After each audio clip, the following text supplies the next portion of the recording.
The rain hammered against the cracked pavement of Morrison Street, turning the gutters into rushing streams of grey water. Stephen Wofford sat hunched on the cold concrete steps of the Riverside Community Center, his threadbare coat doing little to shield him from the biting November wind. At 73, his hands trembled, not just from the cold, but from something deeper, something that had been building for weeks. He'd been waiting for 3 hours.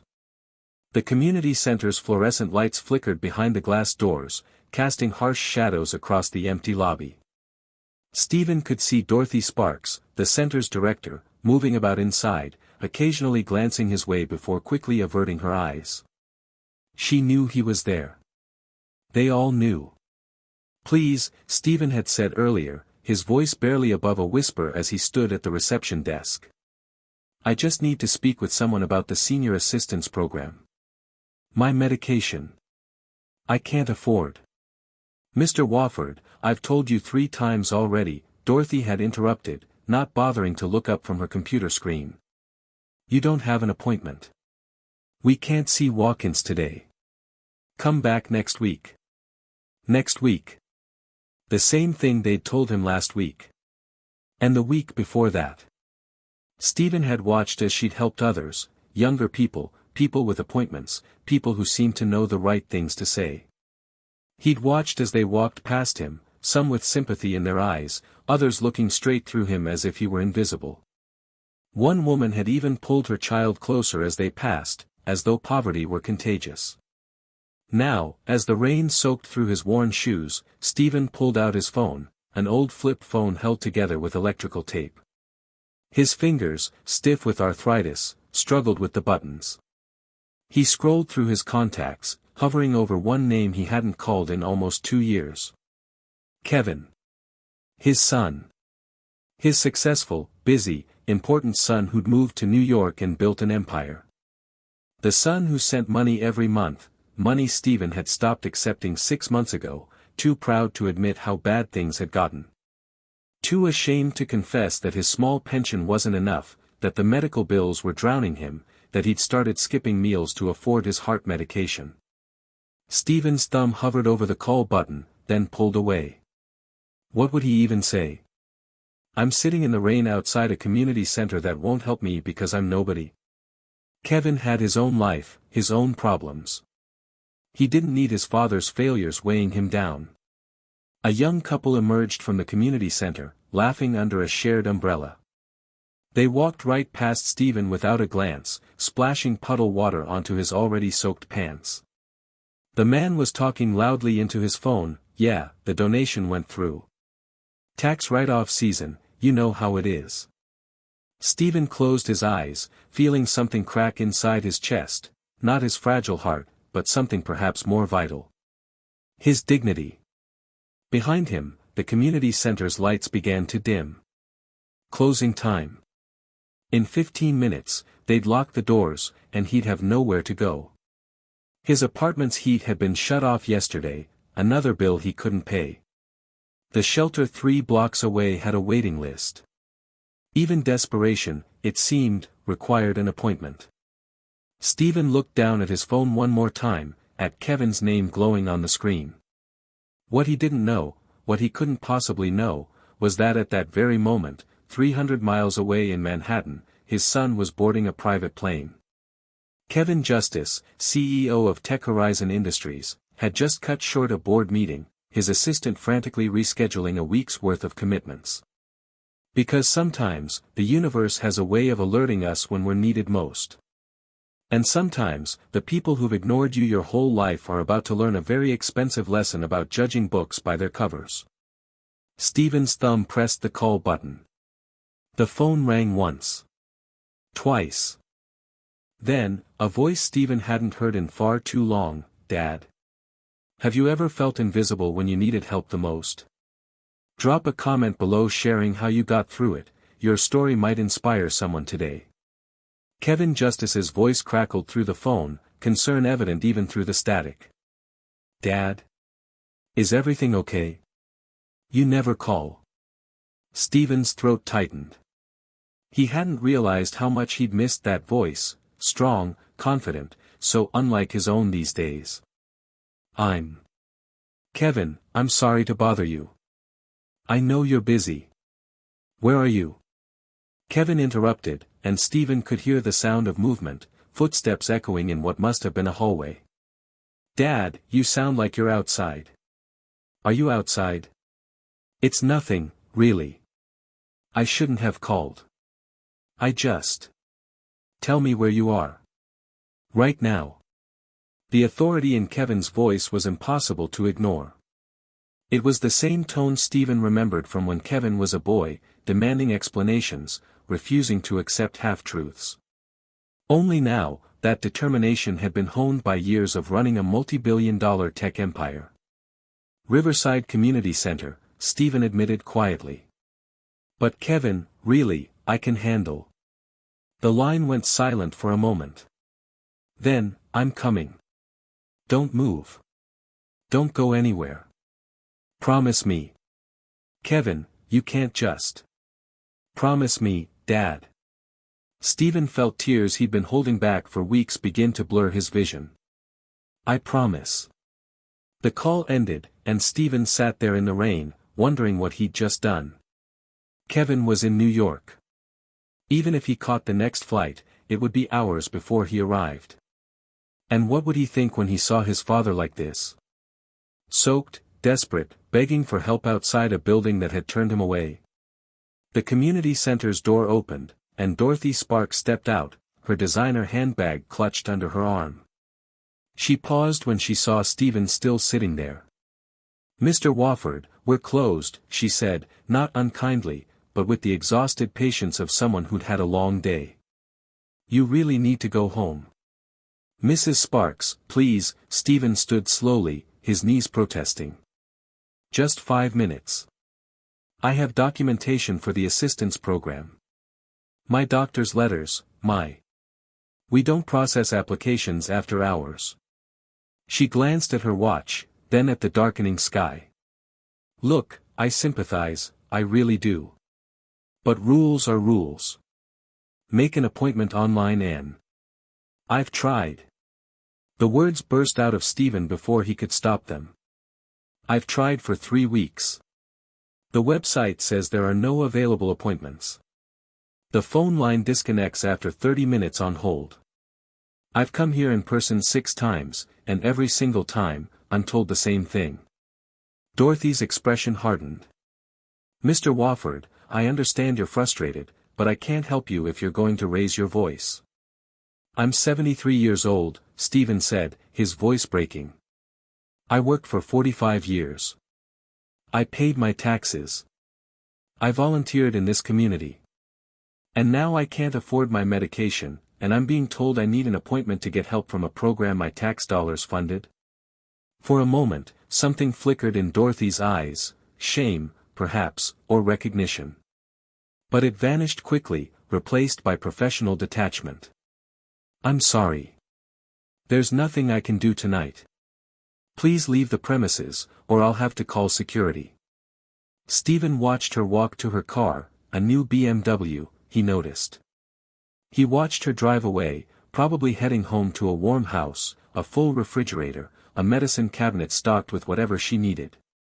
He sank back onto the steps. Across the street, he noticed a young woman watching from the doorway of a coffee shop. Matilda Foster, the shop's owner. She'd always been kind to him, sometimes slipping him a free coffee when she thought no one was looking. Now she stood there, phone in hand, concern written across her face. She crossed the street, umbrella in hand. Mr. Wofford? Are you all right? I'm fine, Matilda. Just waiting for my son. She glanced at the closed community center, then back at him. Come inside. At least get dry while you wait. I promised him I'd stay here. Matilda bit her lip, then did something unexpected. She sat down beside him on the wet steps, holding the umbrella over both of them. Then I'll wait with you. Stephen felt something warm break through the cold despair that had been settling in his chest. You don't have to. I know, she said simply. But nobody should wait alone in the rain. They sat in silence for a few minutes before Matilda spoke again. How long since you've seen him? Your son. Almost 2 years. Stephen's voice was barely a whisper. We had a disagreement. About money. About pride. About all the stupid things that seem important until they're not. I'm sure he'll understand when he sees you. Will he? Stephen looked at his trembling hands. I've spent 2 years telling him I was fine. Sending back his checks. Insisting I didn't need help. And now? Now you're being human, Matilda said gently. There's no shame in that. But there was shame. Stephen felt it burning in his chest, mixing with the cold and the fear and the desperate hope that maybe, just maybe, his son wouldn't be too late. What Stephen didn't know was that at that very moment, Kevin Justice's private jet was already descending toward the regional airport. He'd been closer than he'd let on, in Boston for a conference, not New York. And he'd been looking for an excuse to come home for months. The rain fell harder, but under Matilda's umbrella, Stephen Wofford waited for his son, and for the first time in a very long time, he didn't wait alone. Kevin Justice's black Mercedes pulled up to the community center 47 minutes after Stephen's call.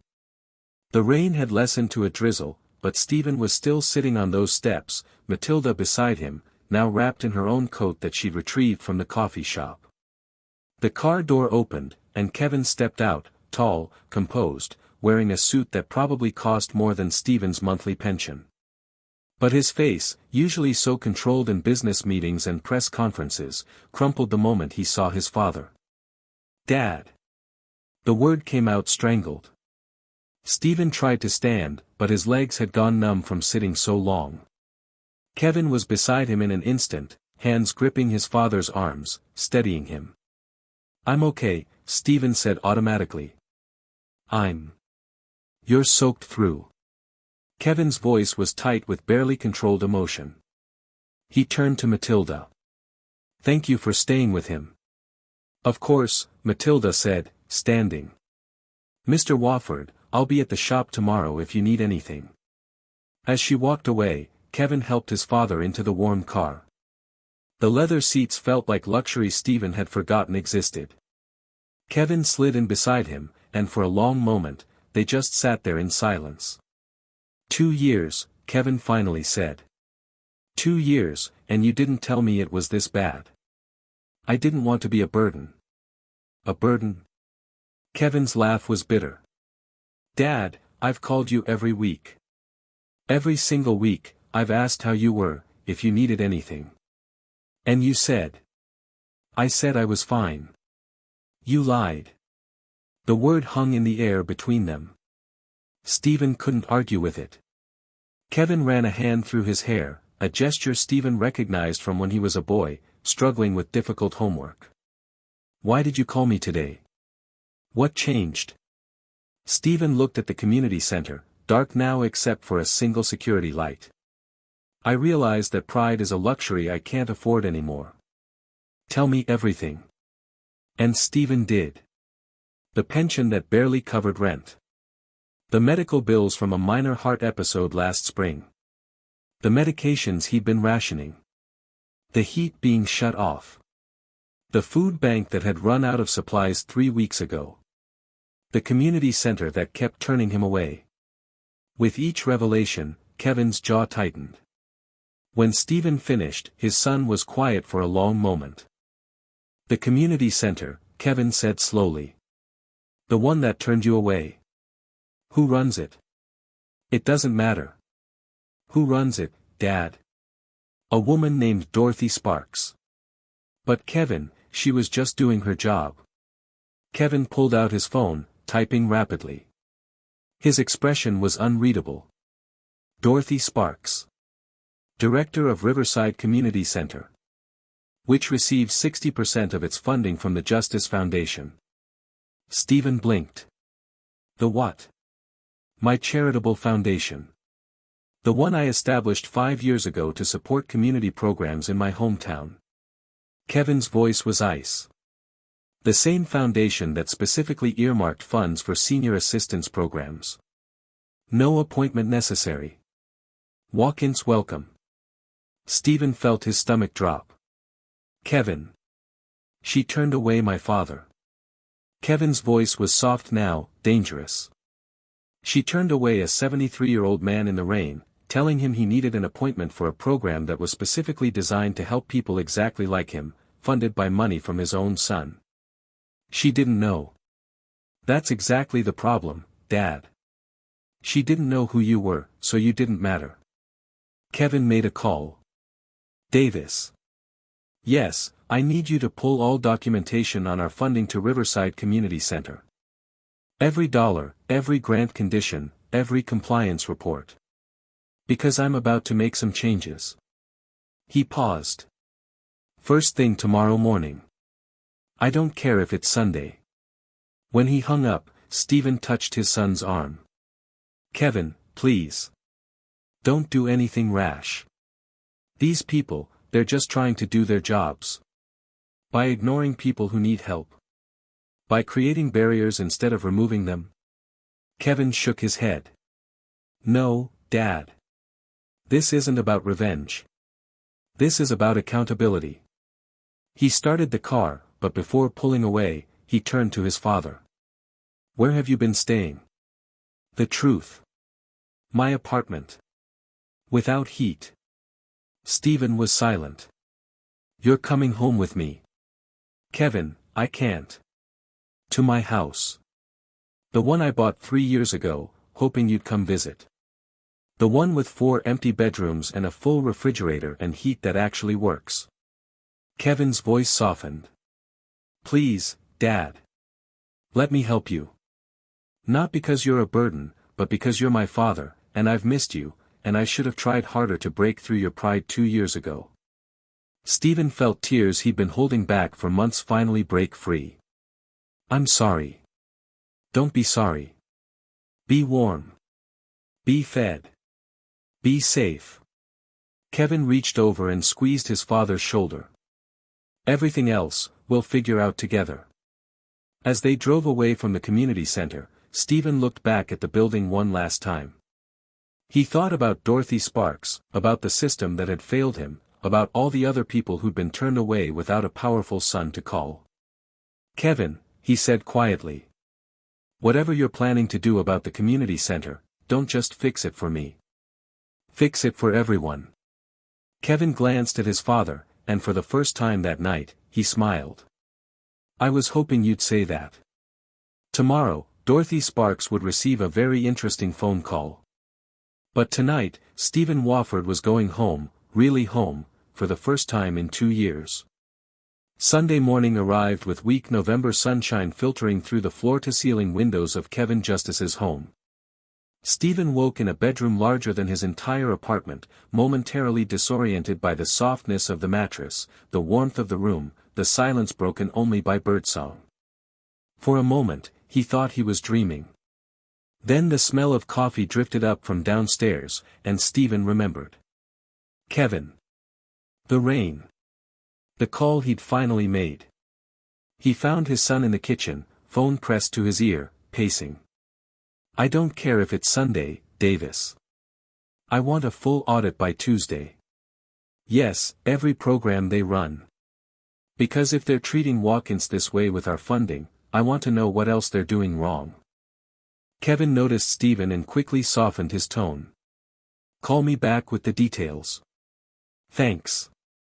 He ended the call and smiled, but Stephen could see the tension in his shoulders. Coffee? Kevin, about yesterday. Eat first. Talk later. Kevin slid a plate across the counter, eggs, toast, fresh fruit. More food than Stephen usually ate in a day. They ate in comfortable silence, but Stephen could feel the weight of unspoken words between them. Finally, Kevin set down his fork. I need to tell you something, Dad. Something I should have told you 2 years ago. Stephen looked up, surprised by the vulnerability in his son's voice. When you and I fought about the money, when you said you didn't want to be dependent on me. Kevin paused, struggling. You were right. I was being controlling. I was trying to fix everything with money because that's what I'm good at. But you wanted dignity, not charity, and I couldn't see the difference. Kevin. Let me finish. Please. Kevin took a breath. I've spent 2 years building this empire, telling myself I was honoring you by being successful. But I lost sight of what actually matters. I bought this house thinking you'd visit. I established the foundation thinking I could help people like you, people who'd worked their whole lives and just needed a safety net. And then when my own father needed help, I wasn't there. You're here now, Stephen said softly. Because you called me. But what if you hadn't? What if you'd been too proud, too ashamed? Kevin's voice cracked. I could have lost you, Dad. Not to death, but to silence. To the distance between us that I helped create. Stephen reached across the table, covering his son's hand with his own trembling one. We both created that distance. I was too stubborn to accept help. You were too busy to see I was struggling. We're both human. We both made mistakes. Kevin nodded, but Stephen could see there was more. What is it? Stephen asked. What aren't you telling me? Kevin pulled out his phone, showing Stephen an email. This came in an hour ago. From Dorothy Sparks. Stephen read, Mr. Justice, I was informed this morning that you are conducting an audit of the Riverside Community Center due to an incident involving your father. I want to assure you that we run a professional operation in full compliance with all grant requirements. However, I must note that your father has been exhibiting increasingly erratic behavior. Multiple staff members have reported aggressive language and unrealistic demands. While we sympathize with his situation, we cannot allow one individual to monopolize resources needed by others. I hope we can resolve this matter professionally. Dorothy Sparks. Stephen felt his hands begin to shake, but this time with anger. Erratic? Aggressive? I asked for help. That's all I did. I know, Dad. And she's scared. She knows she messed up, and now she's trying to reframe the narrative. Kevin's voice was calm, but his eyes were steel. This is what people do when they're caught. They shift blame. So what do? We don't do anything. You rest. You recover. You let me handle this. Kevin stood. I have a meeting at the community center in 2 hours. With Dorothy, the board of directors, and my legal team. Kevin, I don't want you to destroy these people's lives. I'm not going to destroy anything, Kevin said firmly. But I am going to make sure this never happens to anyone else. That email? That's exactly why we need to fix this system. Because right now, it's easier for them to call you erratic than to admit they failed you. Stephen wanted to argue, but he knew his son was right. He'd seen it in Dorothy's eyes yesterday, the moment she chose policy over compassion, convenience over humanity. There's something else, Kevin said quietly. The audit Davis started this morning. It's already showing problems. Missing documentation. Funds earmarked for direct assistance being used for administrative costs. And Dad, you're not the only one they've turned away. Stephen felt his heart sink. How many? In the last 3 months. 47 people. 47 seniors who came seeking help and were told to make an appointment in a system designed to keep them out. The weight of that number settled over Stephen like a blanket. 47 people. 47 stories like his. And how many of them had a son like Kevin? How many of them were still sitting in the rain, waiting for help that would never come? I want to come with you, Stephen said suddenly. To the meeting. Dad, you don't have to. Yes, I do. Because this isn't about me anymore. It's about those 47 people. It's about everyone who comes after them. Stephen stood, surprising himself with his steadiness. You said you wanted to fix this for everyone, not just me. Well, I need to be there. I need them to see my face and know that I'm not just some number in their system. I'm a person. We all are. Kevin studied his father for a long moment, then nodded slowly. Okay. But we do this smart. We do this right. Agreed. As they prepared for the meeting, Stephen caught his reflection in the hallway mirror. He looked old, tired, worn down by months of struggle. But there was something else there too, something he hadn't seen in a long time. Determination. Today, Dorothy Sparks and the board would learn that Stephen Wofford wasn't just some old man they could dismiss. He was someone's father. He was someone who mattered. And he was done being invisible. When have you or someone you love been unfairly judged or dismissed? How did you find the courage to stand up?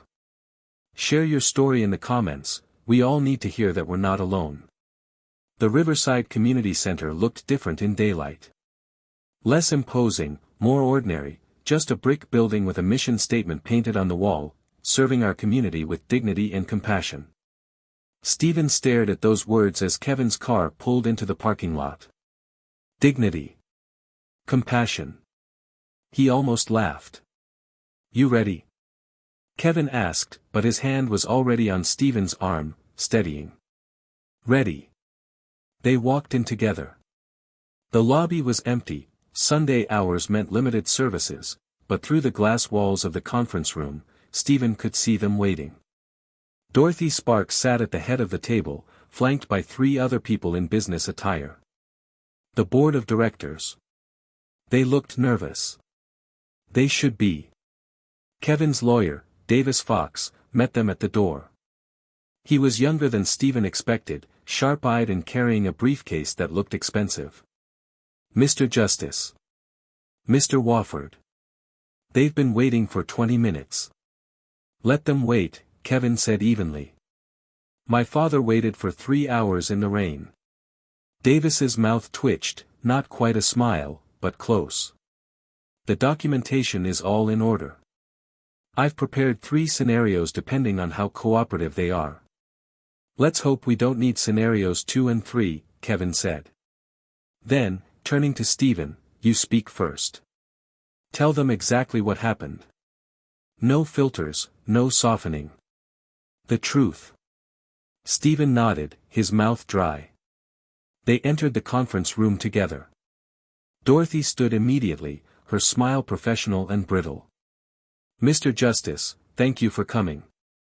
I believe there's been a misunderstanding. Sit down, please, Kevin said. His voice wasn't loud, but it carried an authority that made everyone in the room stiffen. My father has something to say. All eyes turned to Stephen. He saw Dorothy's expression, a flash of recognition, then confusion, then dawning horror as she realized who was standing beside Kevin Justice. Mr. Wofford, she breathed. Hello, Mrs. Sparks. Stephen's voice was quieter than he'd hoped, but it was steady. I believe we need to talk about what happened yesterday. For the next 10 minutes, Stephen told his story. He told them about the 3 weeks of trying to make an appointment. The 6 visits to the center. The 3 hours waiting in the rain. He told them about Dorothy's responses, her dismissals, her final threat to call security. He didn't embellish. He didn't need to.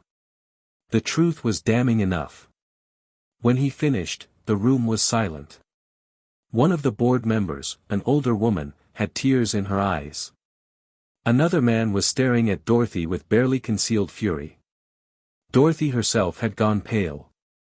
Mr. Wofford, I didn't know. Didn't know what? Kevin's voice cut through her excuse.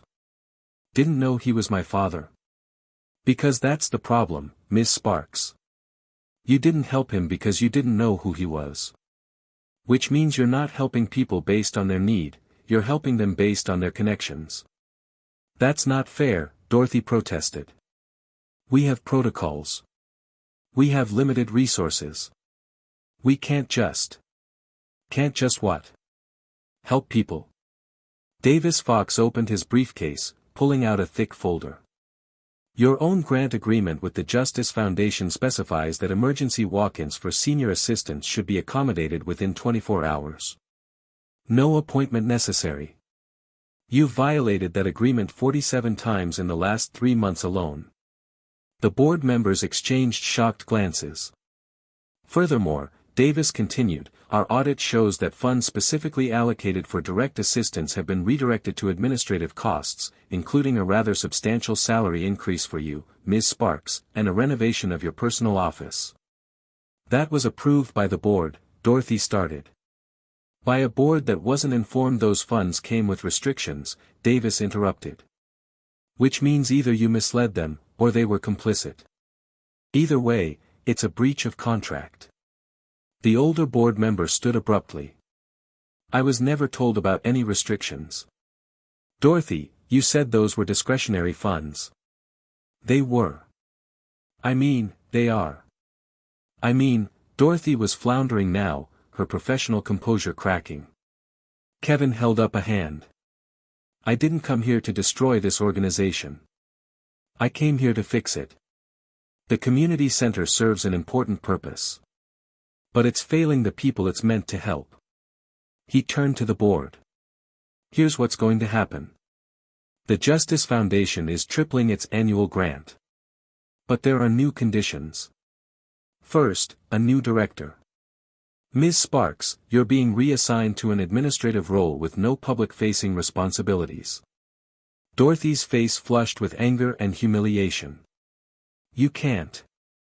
I can, and I am. It's in the contract you signed. Kevin's voice was firm but not cruel. Second, the board will establish a genuine open-door policy. Walk-ins will be seen within 2 hours, no appointment needed. Third, you'll hire a patient advocate, someone whose only job is to help people navigate the system. He paused, looking at Stephen. And fourth, my father will consult on all senior programs for the next year. Paid position. Because who better to design these services than someone who's actually needed them?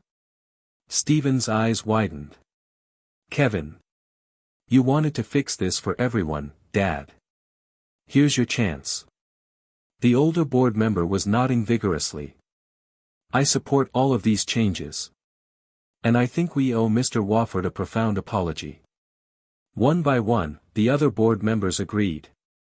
Dorothy sat silent, defeated, staring at her hands. Finally, she looked up at Stephen. I'm sorry, she said, and for the first time, she sounded genuine. You're right. I did dismiss you because I didn't know who you were. And that's exactly what's wrong with how I've been doing this job. It wasn't enough. It couldn't undo the rain, the cold, the humiliation. But it was a start. The question, Kevin said, addressing the room, is whether you want to be part of the solution going forward. Because change starts now. As the meeting continued, Stephen found himself standing taller. He wasn't just a victim anymore. He was part of something bigger, a chance to make sure no one else sat in the rain, invisible and forgotten. Outside the window, he could see Matilda across the street at her coffee shop, looking over at the community center. When she saw him, she waved. Stephen waved back. For the first time in months, he felt like he could breathe. 3 months later, the Riverside Community Center looked completely different. Not the building itself, though it had received some much-needed updates. But the atmosphere. The energy. The purpose. Stephen Wofford stood in the lobby, clipboard in hand, greeting people as they came through the doors. At 73, he'd found a new calling. Or perhaps, he'd rediscovered an old one, the desire to serve, to help, to make a difference. Mr. Chen, welcome back, he said to an elderly Chinese man shuffling through the door. Dr. Morrison is ready to see you about your prescription assistance application. Thank you, Mr. Wofford. The man smiled, relief evident in his eyes. You know, 3 months ago, I couldn't even get an appointment here. I know, Stephen said gently. I remember. Because he did remember. He remembered every single one of the 47 people who'd been turned away. He'd personally called each of them, apologized on behalf of the center, and invited them back. Some had been skeptical. Some had been angry. But most had simply been grateful that someone finally cared. Jean Gordon, the new director, emerged from her office. She was a warm woman in her 50s who'd spent 20 years working in social services, actually working with people, not just managing budgets. She'd been Kevin's first hire. "Stephen, the Martinez family is here for their appointment," she said, then lowered her voice. "The grandmother doesn't speak much English. I called Matilda to help translate." Stephen smiled. Matilda Foster had become an unofficial part of the center's team, volunteering her time between managing her coffee shop. She'd been the one to suggest the translation services, the extended evening hours, the comfortable waiting area with coffee and snacks. Small changes. But they mattered. The afternoon passed quickly. Stephen helped process applications, listened to stories, connected people with resources. Some situations he could fix immediately. Others required patience, persistence, and creativity. But everyone, left with hope. With dignity. With the knowledge that they'd been seen. As the center prepared to close, Kevin arrived. He'd been coming every Sunday, ostensibly to check on the foundation's investment, but Stephen knew better. His son had finally learned what Stephen had known all along: money mattered less than presence. "How was today?" Kevin asked, falling into step beside his father. "We helped 32 people. 3 emergency cases, rent assistance, medication, food vouchers. All approved within an hour." "Good." Kevin paused. "Dad, I got a call today. From Dorothy Sparks." Stephen stiffened slightly. He hadn't seen Dorothy since that meeting 3 months ago. She'd resigned from her administrative role, reportedly taking a job at a corporate foundation in the city. What did she want? To apologize. Actually apologize. Kevin pulled out his phone, showing Stephen a long email. "She said working here taught her to see budget lines as people, not numbers." "She said you taught her that." Stephen read the email slowly. It was thoughtful, honest, and humble in a way Dorothy's earlier communication had never been. "I spent so long protecting systems that I forgot what they were for," she'd written. "Mr. Wofford showed me that every policy decision has a human cost. I'm sorry I had to learn that lesson at his expense." "She wants to know if there's anything she can do to help," Kevin said. "Maybe volunteer time, or donate to the programs." Stephen thought for a long moment. Forgiveness wasn't forgetting. But it was releasing the weight of anger, choosing grace over grudges. "Tell her yes," Stephen said. "We can always use more help." Kevin smiled, that rare, genuine smile that reminded Stephen of the boy he used to be. "You're a better man than most, Dad. I'm just a man who remembers what it's like to need help. And to be turned away." They walked out together as the sun began to set, painting the winter sky in shades of orange and pink. Stephen's car, a reliable used sedan Kevin had insisted on buying, was parked next to Kevin's Mercedes. Different lives, different circumstances, but the same destination, home. "Dinner at my place tonight?" Kevin asked. "I'm attempting that pot roast recipe you used to make. Only if you promise not to burn it like last time." "That was one time, Dad. One time." They drove separately but together, and when they arrived at Kevin's house, Stephen felt that familiar warmth that came from belonging. From being valued. From having a purpose. Over dinner, a slightly overdone but edible pot roast, Kevin shared news about the foundation's expansion.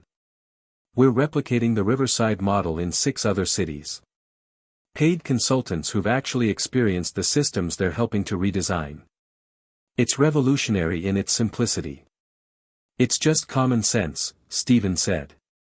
"Which is apparently uncommon in charitable work." Kevin grew serious. "Dad, I've been thinking. The foundation needs a director of community engagement.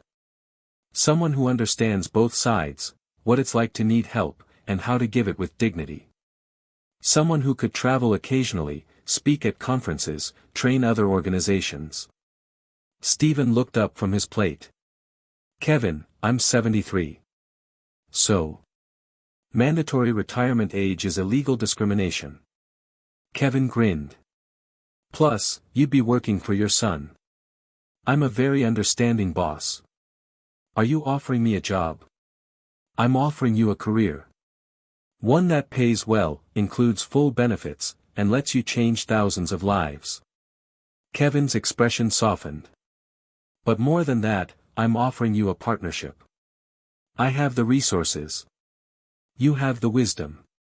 Together, we can actually fix broken systems instead of just funding them. Stephen felt tears pricking his eyes, not from sadness or shame, but from gratitude. From the overwhelming sense that his lowest moment had led to his greatest purpose. When do I start? Tomorrow. If you're ready.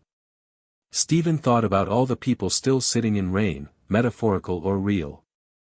All the systems designed to help but actually excluding. All the Dorothy Sparkses who needed to learn that compassion wasn't a luxury, it was the foundation of genuine service. I'm ready, he said. Later that night, as Stephen sat in Kevin's comfortable guest room, now permanently his room, he looked at his phone. No more duct-taped flip phone. Kevin had insisted on upgrading him to a smartphone, teaching him patiently how to use it. He scrolled through his messages. One from Matilda, sharing a photo of the new welcome sign at the community center. One from Jean, thanking him for his help with the Martinez family. One from a number he didn't recognize. Mr. Wofford, you helped my mother today with her medication application. She came home crying, not from sadness, but because someone finally listened. Thank you for seeing her. Thank you for caring. Stephen saved the message. He'd save all of them, actually. Every thank you. Every story. Every reminder that small acts of kindness rippled outward in ways impossible to measure. 3 months ago, he'd been sitting in the rain, invisible and forgotten. Tonight, he was warm, valued, and purposeful. The journey from desperation to hope hadn't been easy.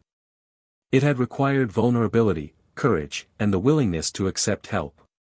But it had taught him something profound. Sometimes we have to fall completely before we can rise stronger. Sometimes the people who ignore us teach us the most important lessons. And sometimes, the phone call we're most afraid to make is the one that changes everything. Stephen Wofford had been helped by his CEO son. But in the end, they'd helped each other.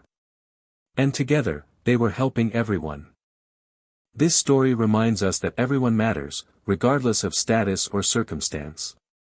Has someone ever helped you when you felt invisible?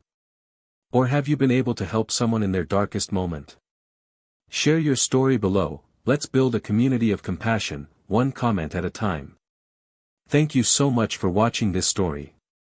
If it touched your heart, please give it a like, leave a comment sharing your thoughts or your own experiences, and don't forget to subscribe to our channel. We have many more inspiring stories coming your way. Until next time, remember, kindness costs nothing, but it means everything.